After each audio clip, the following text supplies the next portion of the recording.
투자를 잘하셨으면 좋겠어요. 잘했는데 네. 잃지는 않아야 될 것 같아요. 수익을 내는 것도 중요한데 그보다 더 중요한 거는 잃어서는 안 되는 것 같아요. 지금 시점 2022년 7월 1일 시점에 제가 잃은 건 없는데 네. 한때 굉장히 힘들었었잖아요.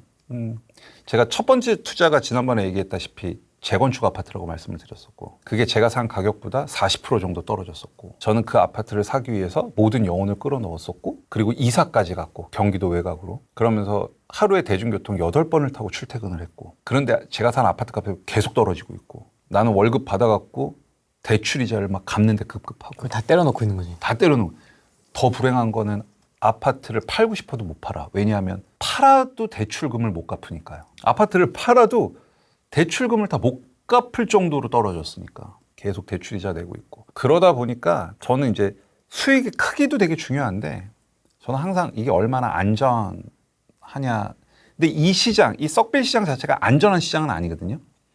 그러니까 저는 안전한 시장이 아니니까 많이 체크하는 것 같아요. 그 하락장 때의 그 교훈과 감정이 진짜 뼈에 각인이 돼 있겠네요. 저는 그래요. 저는 그래서 지금도 물건 그렇게 많이 사고 팔아봤지만 물건 하나 살 때 되게 떨리고 그리고 항상 내가 이 물건을 살 때 내일 당장 이게 하락이 와도 내가 버틸 거냐를 항상 생각을 해요. 저는 내가 당장 내일 IMF가 터졌어. 그러면 지금 내가 갖고 있는 현금과 내가 갖고 있는 자산들을 생각했을 때 그러면 나는 버틸 재간이 있느냐를 항상 생각하고 하지 막 영혼까지 끌어모으고 막 다시는 거 안 해요. 저 해봤잖아요. 해봐서 힘들었잖아요. 안 해요. 저는 영혼까지는 안 끌어요. 지난 하락장 직전 상승장도 약간은 몸을 담았었죠. 제가 투자는 안 했어요. 안 했지만 지금은 그때랑은 벌써 시장 참여자들의 레벨도 다르고요. 그때 막 부동산을 거래했던 사람과 지금은 다르고 연령도 훨씬 낮아지고 공부량도 훨씬 많아지고 사실은 지금같이 조용하면은 떠날 법도 하거든요. 이 장을 떠날 법도 한데 사람들이 물론 떠난 사람도 있겠지만 잘 떠나지 않고 어떻게든 새로운 투자처를 발굴하려고 진짜 애쓰는 것 같아요. 근데 보면 이 시장이 그렇게 큰 자금이 필요 없죠. 아까도 얘기했다시피 신속통합기획준비구역 같은 경우는 제가 봤던 갭이 가장 작은 건 2천까지 봤으니까. 준비하는 곳 중에. 근데 여러분들이 이건 명심하셔야 돼요. 신속통합기획준비구역은 분명히 제가 리스크가 높다고 얘기했고 그렇기 때문에 되게 장기적으로 봐야 될 안목도 필요한 거고요. 왜냐하면 반드시 이게 개발 가능성을 보고 우리가 투자하는 거기 때문에 안 될 수도 있는 거거든요. 그러면 내가 정말 이거를 굉장히 장기적으로 갖고 가야 될 상황에 놓일 수도 있는 거고요. 그러려면 내가 투자하는 투자 금액 자체가 내 인생에 아무런 지장이 없을 정도의 소액이어야 되는 거예요. 소액으로 해야지 내가 좀 돈이 있다고 해서 준비구역에 막 갭 1억 넘게 들어가는 거에 대해서는 저는 반대예요. 그래서 여기는 사실 대출 규제도 사실 먹힐 이유가 없잖아요. 그냥 전세 끼고 사는 거니까. 거기서도 벗어나 있죠. 뭐 물론 종부세 이슈는 있기는 하지만 어쨌든 간에 빌라는 절대 가격이 낮기 때문에 조금 더 좀 더 유리하고 그다음에 이제 여전히 공시가 1억 이하라는 타이틀이 여전히 좀 들어가 있기도 하고 그러다 보니까 사람들이 이쪽으로 좀 안다는 사람들은 많이 모이는 것 같아요. 세훈이 형이 재료를 던져줬지. 그렇죠. 게다가 재료를 던져줬고 얼마나 맛있는 양념을 지금 뿌려놨어요. 에휴, 그 양념 지금 핥아 먹으려고 지금 막 아는 사람들 그 말 아는 사람들은 다 모이고 있는 거죠. 경쟁이 너무 치열한 것 같아요. 너도 한번 와서 맛봐. 지금 이제 너무 많이 먹어서 배탈 나는 사람도 있을 거고. 그렇죠. 맛있게 소화하고 나가는 사람도 있을 거고. 그렇죠. 네, 맞아요. 이제 맞아요. 다양하지 않을까 싶습니다. 확실히 이 아파트 투자는 좀 손품을 많이 팔잖아요. 아파트는 손품 많이 팔죠. 데이터도 많이 팔고. 굉장히 비중이 높잖아요. 맞아요. 물론 이제 재개발도 손품을 많이 팔긴 하는데 네. 확실히 이 재개발 쪽은 아직도 현장 비중이 훨씬 더 높은 것 같아요. 제가. 그래서 공평해요. 공평하고 그래서 기회가 많아요. 왜냐하면 아파트 시장은 손품을 팔고 하는 것들도 이제 로직이나 이런 것들이 어느 정도 다 짜여져 있잖아요. 그러다 보니까 이제 자기가 조금만 노력하면 수준들이 다 비슷해요. 그러니까 자기가 좀 아파트는 자기가 좀 열심히 공부하고 막 그러면 이제 이렇게 수준들이 비슷한데 재개발은 내가 얼마나 시간을 많이 내느냐에 따라서 확실히 그게 좀 갈리고 특히 임장을 많이 하는 사람 많이 다니는 사람한테는 확실히 기회가 많아요. 저는 그걸 되게 많이 느껴요. 굉장히 많이 느껴요. 재개발 하시는 분들 제가 이렇게 뭐 많지는 않지만 이렇게 인터뷰를 해보면 네. 확실히 현장을 많이 다니시는 분들은 이 이야기 하는 거리가 많아요. 맞아요. 생생해. 이 살아있는 정보라는 게 느껴졌다. 맞아요. 현장에서 그런 거 다 나오는 거. 현장에서. 그 얼마 전에 어떤 구역에를 딱 갔는데 진짜 너무너무 괜찮은 물건이 있는 거예요. 너무너무. 거기가 신속통합기획이 될 것 같은 곳이었는데 갭이 2천인 거예요. 그것도 신축 빌라가. 그래서 그거를 이제 사야 되겠다. 그래서 사려고 했는데 그 중개사분이 이거 뭐 가압류도 걸려 있고 뭐가 복잡하니까 응? 기다리라고 자기가 해결하고 연락 주겠다고. 그래서 내가 아니다 나 이거 지금 사겠다 그랬더니 계속 기다리라는 거예요. 그래서 그럼 나 중개사님 계좌에다가 내 돈 쏘겠다. 그 의지를 딱 보여줬거든요. 그리고 나서 중개사님이 계속 기다리라고 하길래 그래. 원래 제 스타일은 끝까지 물거든요. 제가 범 뛰어가지고 탁 물면 호랑이띠. 그러니까 팍 물는데 그날은 그냥 어떻게 좀 시간도 많이 지나고 또 좀 피곤하기도 하고 그래서 집에를 갔어요. 그런데 이제 그러고 나서 계속 그날 임장하면서 여자 3분이 다니셨는데 그 여자 3분과 제가 계속 겹쳤었거든요. 중개사가. 가서 만나는 거예요? 가서 여기 중개사 하니까 이분 앉아있어. 이렇게 하다가 다른 데 가서 또 만나고 계속 몇 번 겹쳤었거든요. 그리고 제가 나왔단 말이에요. 그리고 나서 저 나오고 집에 가고 그분들이 가서 그걸 사버렸어요. 산지는 어떻게 하셨어요? 중개사한테 미안하다고 연락이 왔죠. 다음에. 그래가지고 놓쳤죠. 지금도 아까워 죽겠어요. 물론 이제 기다렸다가 나름대로 또 괜찮은 걸로 잡기는 했는데 지금 장이 그렇게 조용한 장이 아니에요. 이쪽이. 이쪽이 막 조용하고 뭐 그렇게 그런 장이 아니에요. 아마 여러분들 그냥 제 말 못 믿으시겠으면 그 모아타운 21곳 선정됐잖아요. 거기 서울시에 가면은 다 구역도 나오거든요. 거기 한번 중개사에 한번 전화해 보세요. 지금 매물 있나? 한번 전화해 보시면 금방 아실 거예요. 야, 이게 확실히 아파트랑 온도 차이가 많이 나네요. 많이 나요. 아파트는 지금 거리량이 거의 뭐 없죠. 사망. 막 그냥 재건축, 강남에 뭐 반포 뭐 이런 데만 뭐 그냥 그건 이제 어나더 레벨이고. 그렇죠. 어나더 레벨이니까. 이제 보통 우리가 정비 사업이라고 하면은 재개발, 재건축을 정비 사업이라고 하는데 결정적으로 이 정비 사업이 원활하게 진행되지 못한 지난 문재인 정부에서 정말 큰 대못을 3개를 박아놨는데 그게 안전진단이랑 재건축 초과이익 환수제랑 분양가 상한제 이 3개였거든요. 근데 이 3개 중에 재건축 초과이익 환수제랑 안전진단이랑 분양가 상한제가 재건축 쪽은 다 해당이 되는데 사실 재개발 쪽은 초과이익 환수제랑 안전진단은 재개발에는 해당 사항이 없거든요. 그러면은 이번에 분양가 상한제, 사실 분양가 상한제 이번에 완화한 것도 제 기대보다는 훨씬 못 미치거든요. 굉장히 몸을 사린 듯한 정말 보면서 장난하나 이런. 맞아요. 딱 보고 장난하나 지금. 찔끔 맞아요. 저는 이번에 분양가 상한제를 완화가 사실상은 저는 사실 10% 이상 기대했거든요. 그리고 분양가 상한제가 10% 이상 풀리게 되면 서울의 재개발 시장이 어느 정도 판도가 좀 바뀔 거라고 저는 예상을 했었어요. 그렇게 수강생분들한테 강의도 했었고. 네.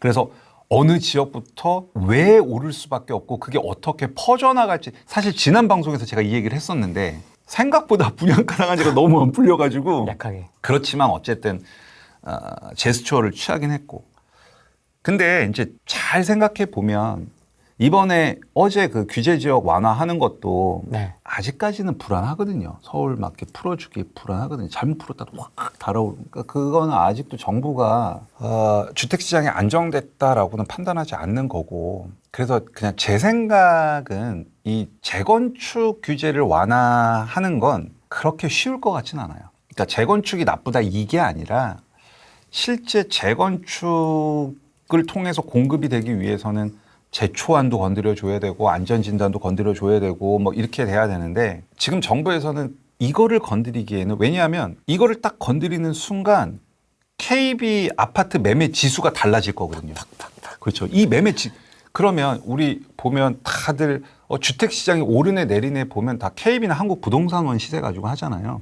근데 재개발은 다르다는 거예요. 재개발은 정부에서 좀 풀어주면 이게 아파트가 거래되는 게 아니잖아요. 그러니까 KB가 됐던 부동산원이 됐던 아파트 시세에는 거래되는 것들이 전혀 반영이 안 되는 거죠. 그러니까 재개발 쪽은 굉장히 지금 이 재개발 초기 재개발 쪽은 굉장히 뜨거운데 우리는 다 하락 얘기하고 있어요. 하락 얘기가 그거거든요. 그러면 제가 생각할 때는 정부에서 되게 리스크를 덜 짊어지면서 서울의 주택을 공급할 수 있는 가장 최고는 전 재개발이라고. 그래서 분양가 상한제만 딱 건드린 것 같고 그러니까 아는 사람만 이제 투자하게 될 거고, 특히 재개발은 사실 재개발 지역 내 빌라 가격이 굉장히 높긴 하지만 서울에 거래되는 빌라가 재개발 지역의 빌라만 거래되는 게 아니라 일반 개발이 없는 곳의 빌라도 거래가 될 거니까 이걸 평균을 내면 묻어가는 거죠. 그렇죠. 게다가 부동산원이나 이렇게 발표하는 아파트 매매 지수에는 아무런 반영이 없고, 그렇죠. 그러면서 서울의 주택 공급은 할 수 있고, 그리고 이쪽 빌라 시장은 또 이들만의 리그가 될 거고, 그게 기사화로 되진 않을 거고. 그렇죠. 뭐 어디 구역 P 얼마 신고가 이런 얘기 안 나오잖아요. 그렇죠. 뭐 맞아요. 뭐 무슨 한남 3구역 프리미엄 P 그거 안 나오잖아요. 그치. 압구정 현대 80억 이런 얘기만 나오지. 그렇죠. 그러니까 제가 봤을 때는 지금 이제 윤석열 정부랑 오세훈 서울시장 그 기간은 여러분들이 꼭 재개발을 좀 관심을 가졌으면 좋겠어요. 특히 내가 무주택자고 지난 상승장에서 되게 소외가 됐다고 하시면 꼭 하셔야 된다고 저는 봅니다. 특히 좀 대표님은 무주택자분들한테 좀 더 신경을 많이 쓰시는 것 같아요. 제가 이제 내년이면 나이가 50인데 제가 내년이면 나이가 50인데 이제 제 대학교 동기들이나 이렇게 봐도 아직도 무주택자가 있어요. 네. 그리고 꽤 많고 네. 그 친구들이랑 이제 통화를 하고 그러다 보면 막 속이 터질 때가 있긴 하지만 좀 안타까운 마음이 되게 많이 들고요. 특히 저는 좀 젊은 친구들 있죠. 막 30대 지금 막 30대 사실 30대가 매도 어떻게 모아요? 못 모으거든요. 그러면 이렇게 이제 수강생이 됐던 이렇게 상담을 해보면 30대 초중반인데 내가 진짜 열심히 일해서 막 1억, 1억 5천, 2억 이렇게 모았단 말이에요. 모았는데 저랑 상담할 때 보면 그 친구들이 되게 주눅이 들어요. 첫 마디가 뭐냐 하면 저 흥부님 제가 가진 돈이 별로 없어서요. 이렇게 시작을 하거든요. 저는 사실 그 말을 저한테 할 때마다 되게 열받아요. 왜 가진 돈이 없냐. 그래서 얼마세요? 그러면 저 1억 5천밖에 못 모아서요. 아니 1억 5천이 왜 적은 돈이라고. 왜 적은 돈이냐고. 본인이 그 돈을 모으기 위해서 얼마나 최선을 다했냐고.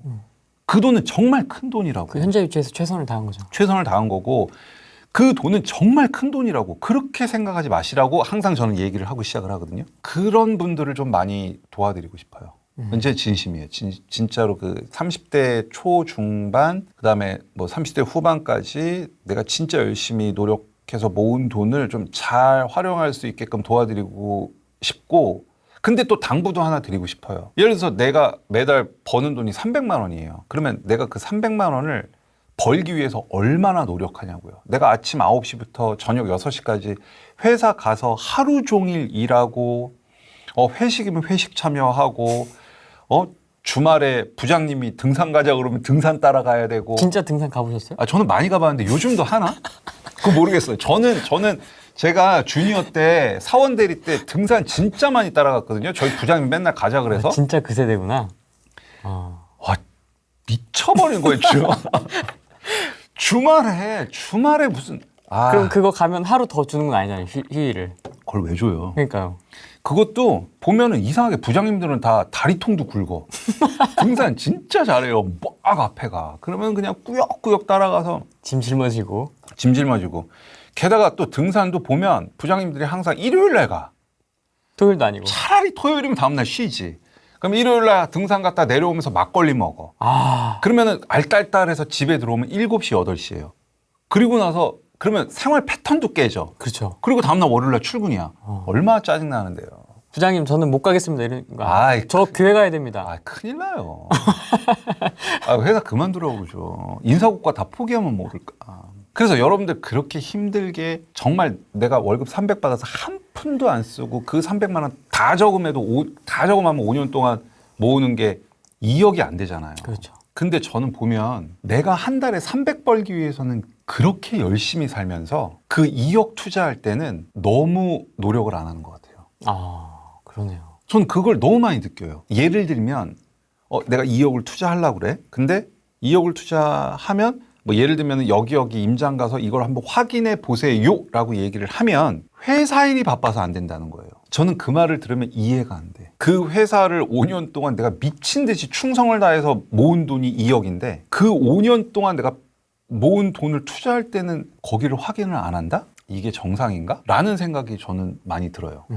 그런 분들을 보면. 그래서 노력을 해야 돼요. 진짜 노력을 해야지. 항상 강조하는 게 자신만의 투자 철학이랑 투자 기준이 있어야 돼요. 이거는 제가 항상 얘기하거든요.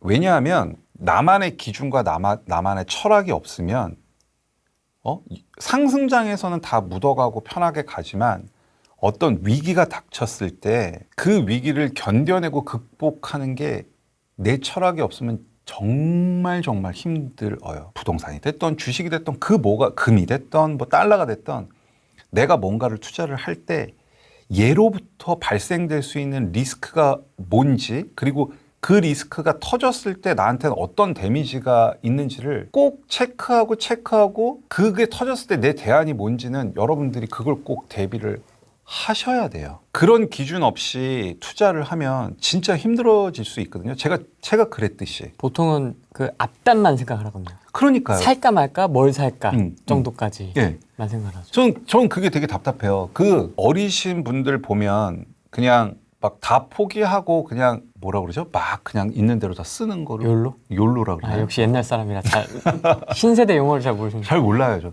저는 가주정이라는 단어도 얼마 전에 처음 알았어요. 가주정 그래서 가주정이 뭐예요? 그랬더니 가로주택 정비 사업이더라. 나는 내가 이 바닥에 있으면서도 가주정이 뭐야? 그랬더니 가로주택 정비 사업이더라고요.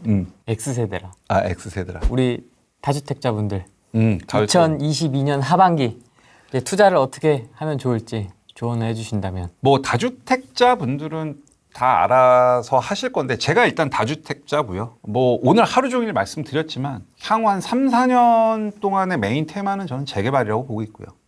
그래서 이 재개발 쪽을 끊임없이 파고 있고 끊임없이 공부하고 있고 그리고 점점 재개발도 점점 지금 사업이 초기 단계로 가고 있고 아까 말씀드렸다시피 오세훈 서울시장의 신속통합계획은 앞으로 100군데를 더 해줄 거고 그다음에 모아타운도 100군데 해주겠다가 얼마 전에 21군데 나왔으니까 이제 90군데 정확히 89곳이 남아있고 계속 이런 것들은 나올 수밖에 없는 거고 그다음에 주거 환경을 개선하고자 하는 그 주민들의 서울시 전체가 그런 니즈가 굉장히 많단 말이에요. 그래서 어쨌든 간에 좀 시장 자체가 좀 다른 개별적으로 움직이는 시장이 될 것 같고 이쪽에서 기회가 저는 많다고 보고 있어서 지금도 끊임없이 공부하고 있고 임장하고 있으니까 다주택자분들은 이제 뭐 법인으로 담기에도 크게 부담이 없고 빌라 가격은 일반 아파트나 이런 거에 비해서 다주택자분들도 이쪽에서 좀 기회를 잡으시면 생각했던 것 이상의 수익이 나지 않을까라는 생각입니다. 테마가 쉽게 꺼질 것 같지는 않습니다. 꺼질 게 없습니다. 임기가 많이 남았고요. 일단. 맞아요. 네. 그러니까 한번 관심 있으신 분들 맞아요. 지금이라도 늦지 않았으니까 맞아요. 한번 공부해 보시면 좋지 않을까 네네. 싶습니다. 여기까지 하겠습니다. 고맙습니다. 네, 고맙습니다. 안녕히 계십시오. 안녕. 안녕.